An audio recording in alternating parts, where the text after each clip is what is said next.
Good afternoon, everybody, and welcome back to Season 2 of Midday with Trey. I'm your host, Trey. Let's get right into the show. Let's get right into it. Today's guest is an evening anchor right here at WBTW 13. Let's give it up for Annette Peagler. Welcome to the show. Thank you so much for having me. I'm so honored. Yeah, thank you for, letting us come out here to the beautiful studio you guys have out here.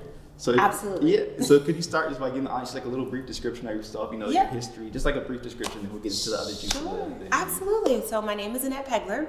I am an evening anchor here at WBTW News 13. So I anchor the 5:30, the 10 o'clock on WFXB, which is our sister station, it's the Fox affiliate, and the 11 p.m. news here at WBTW. I also sometimes produce the 10 p.m. show. So I can, basically producing is putting together the entire newscast. So stacking the stories, writing the stories, designing the show. It's a lot of work, but I've been in the industry for almost 15 years. It'll make 15 years this summer that I've been working in television news and broadcasting. And so I love what I do. And I also turn special reports for our ratings periods. That special reports can range from historical reports, investigative style pieces. So it just kind of ranges from, a lot of different type of storytelling. But I love what I do. I love journalism. I think it holds a lot of power in the community. Right. Okay. Can you tell us how you first got started in the world of broadcast journalism? Absolutely. So I graduated from Hampton University, proud HBCU. HU? Okay. Yes, HU, the real HU.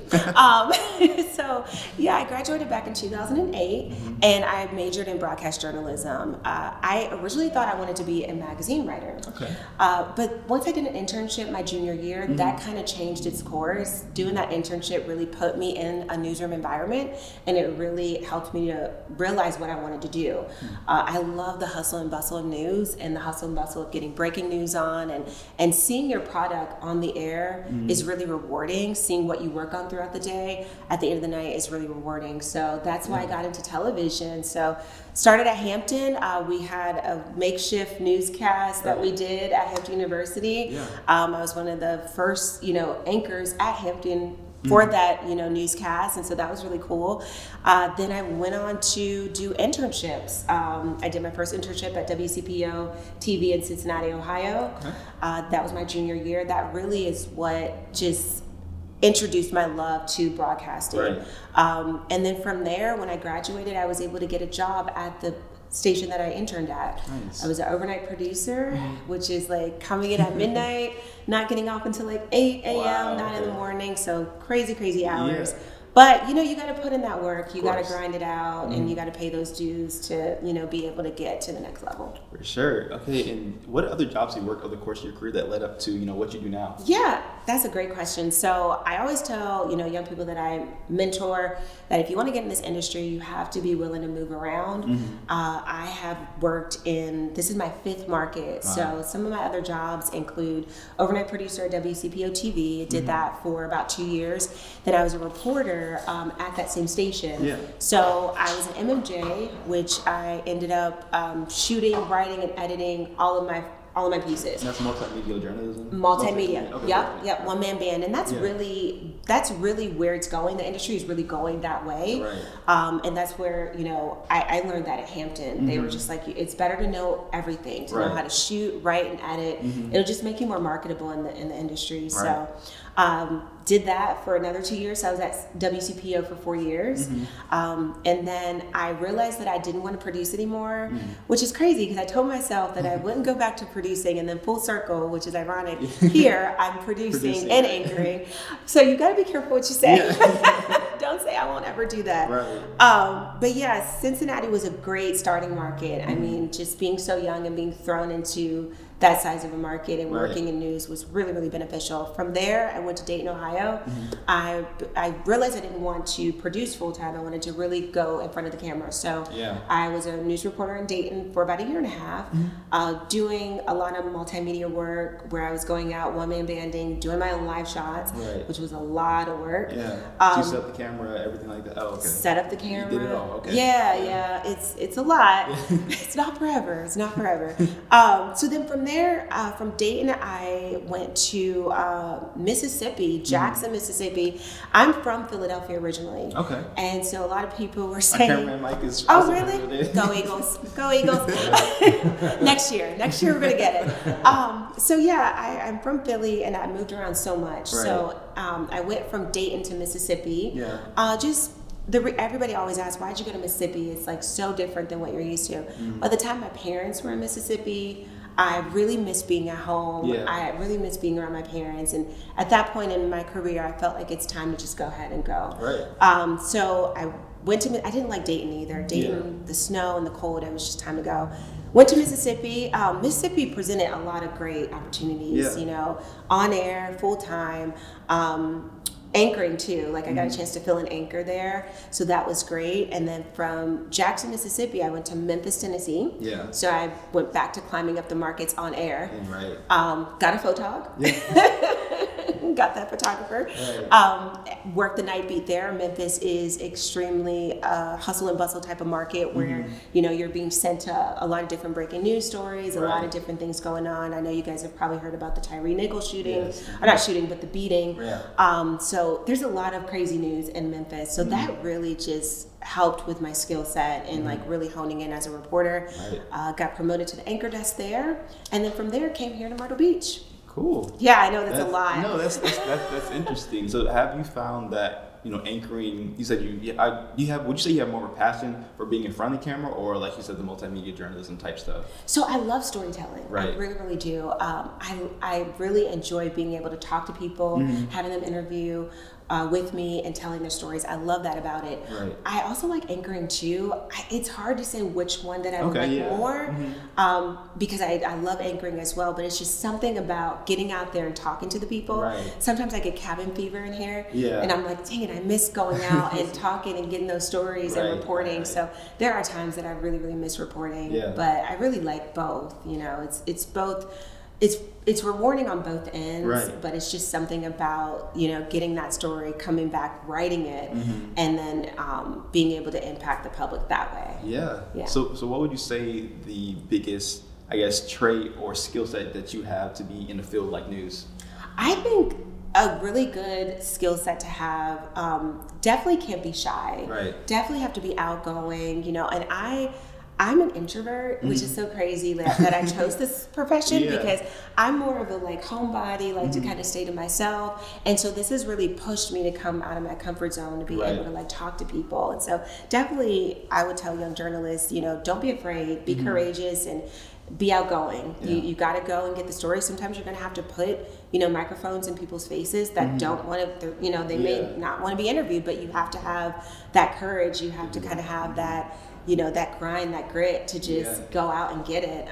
So I would say just be outgoing, definitely courageous, and it's not for the faint at heart. It's a lot of work to put into it. Yeah. Okay. So going back to what you just said about, you know, having to not make people talk, but put a microphone in people's faces. Right. Do you think there is a line between like what is appropriate journalism and what is like, I don't want to say harassment, but you know what I'm saying? Right. Like, I know. How do you find that line in between like, well, okay, this person obviously doesn't want to talk, but I need the story. How do you find that? I know, that's a really good question, Trey. I think the best thing to do is you have to really gauge it in the environment. So for example, like there would be times where I would have to do perp walk. And so a perp walk is like when the suspect comes out for court or they're being transferred from jails, and they'll call the media up and they'll have them like, you know, get the video, get the footage. And I remember one time like this guy, like he literally like attempted to spit at the reporters and like curse at us. And it's just like you put yourself in the fire sometimes. And so I think it's just, it's individually based. You kind of have to gauge it. You definitely want to be safe at all times. You know, don't ever put your life on the line for a story. But you also want to be respectful in the matter too, because they are innocent until proven guilty. So, and sometimes, you know, if it's one of those situations where you feel like you don't, you know, really want to do it, you could always go to your management and be like, hey, this is a story that I just don't really feel comfortable about and I don't really want to do it. But with those type of situations, like I try to think about my own boundaries and my own like wishes, and like it's like you want to get the story, but you also want to be respectful in getting it, because your reputation is, that's all you have. Yeah. Yeah. Wow. Okay. And have you ever been in, maybe not you personally, but have you ever seen a situation where it was almost a conflict of interest with a reporter in a story? Oh, all the time. Yeah, okay. Yeah. We see that all the time. Yeah. I've never been personally involved in something like that, but I do remember at my old station there was an anchor that was compromised, and she had it was her ex-husband that was involved in the story, and so they didn't want her to do any of the anchoring with that particular story. So you do see that sometimes, and it's really up to the management to be like, you know what, like, we're gonna take you off this story, we're not gonna have you, because if people see that, they may think like, oh, you know, she's giving bias because that's her husband or that's her ex, you know. So you really have to have those moral values. And I mean, it's in anything broadcasting. Like you really, and I don't think people really understand it sometimes when they're watching, they just see like, oh, the person on TV, and it's like, oh, they've got great hair and all this stuff. But it's so many different elements that go behind it. You know, making sure that you're true to your values, also making sure that you get the facts right. You know, because lawsuits can, you know, they can pop up from things that don't, you know, that aren't true, and sometimes we don't always get it right. So that's why it's really important that we fact check and make sure that we have the facts accurately. Okay, just a couple more questions, but I'm really interested in this conversation. Absolutely. So are you involved in any other organizations outside of like the work that you're a part of? Definitely. So here I am a member of the Conway Alumni Chapter of Delta Sigma Theta. So I love being a part of that organization. I'm also a part of NABJ, which is the National Association of Black Journalists. It's a journalism organization that I've been a part of since college. We had a chapter at Hampton University, and it really actually helped me to meet different people in the industry. It's really about networking and who you know. I mean, you definitely have to have that skill set, but I see a lot of people get their first jobs in the industry just simply by talking to the right people, following up, you know, professionalism. And so I would say like that's a big thing with it, you know, being able to network. Okay, and then what has been the craziest news story you've had to broadcast in any of your markets that you had anywhere? Oh wow, that's really good. The craziest story.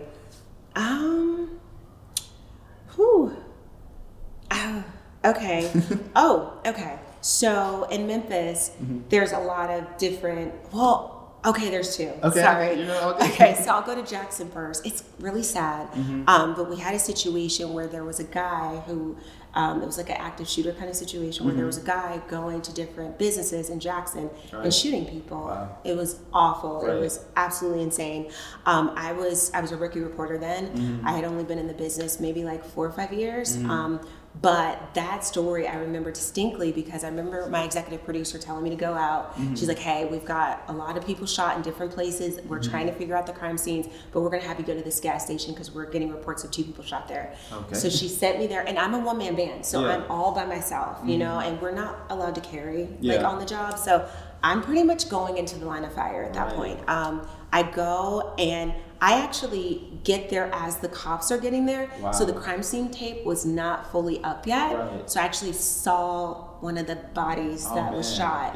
And that was so traumatizing for me. So that's one of the most memorable stories I've ever had to report on. Just being there and seeing that firsthand, it just emotionally affected me.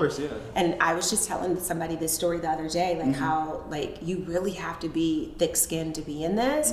You can't really be a wimp because you're gonna be sent to different stories that can be emotionally like terrorizing. So that's one story that's super memorable. Another story that's memorable, we had protests in Memphis that lasted days. And it was an officer involved shooting, and so there were a lot of protests surrounding that. And I just remember working, I think I ended up working like a full 24 hours. Like I, you know, going to different protests and just being up for that long of a time. It was a lot. So those are two probably memorable stories. My favorite like entertainment story that's not like super, you know, depressing. Chadwick Boseman, I got a chance to interview him. That's awesome. For his movie Get Up. And this was like right before he kind of blew up. And just meeting him, he was so like down to earth. You know, when you meet actors, you don't know if they're going to be like that. And he was just so down to earth. So to be able to interview him was amazing. And I got another story. It's like it's all coming. It's all coming. When I was in Mississippi, we actually covered a civil rights like commemoration inauguration, and I got a chance to meet Merle Evers and the late Congressman John Lewis. Nice. And we got a chance to interview John Lewis. It was like in a back room. It was so hot. I remember I had this nice press, and like by the end of the interview, my hair was everywhere. I was sweating like crazy, but talking to him about marching with King and Selma and just all of those like historic, you know, moments. I mean, it's life-changing, and that's why I'm still in it. Everybody's like, why are you still in this industry? It's so crazy. Those are the stories why I'm still in it. Amazing, amazing. And final question, can you, or not even question, but can you give advice to people who want to go into journalism field? You know, if anybody watching wants to go into the journalism, media, news field, what advice would you have for them? I would say, you know, don't get into this field if you want to be a celebrity. Right. You know, I think that is a misconception for a lot of people. They think television, a celebrity. Really get into this field if you want to make a change in your community, if you want to help your community, if you want to be a voice and a positive representation for your community. I would say get into it for that. And, you know, don't be afraid to take risk. You know, this is an industry where you may have to move to a place where you don't know anyone. Right. You may have to pick up and start over, and you may have to be sent to different cities where you don't know anyone.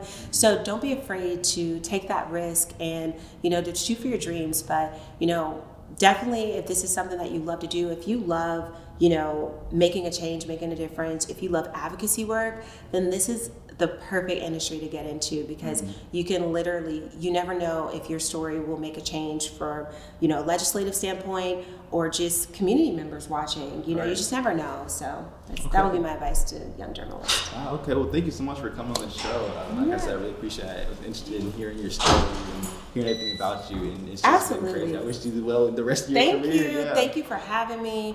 Really, really appreciate this. And thanks to you, Trey, because just to have this outlet is great. What you're doing as a college student, that is amazing. And hopefully people see this and follow in your footsteps as well. Right, so I'm actually a full-time staff and a college student. So it's a full circle, It's cool to do this for the college I graduated for awesome. Sure. You're doing a great job. Well, thank you so much. You're welcome. Thanks for having me. Oh, can I shoot out my socials? Do it. Okay. Well, if you guys want to follow me, I am on social media, Annette Peagler. My Facebook, my Instagram is Annette_Eva. I'm on LinkedIn as well. Any young journalist just looking for advice or just wanting to talk to me or have any questions, I love giving back. So you can find me at Annette Peagler on LinkedIn as well.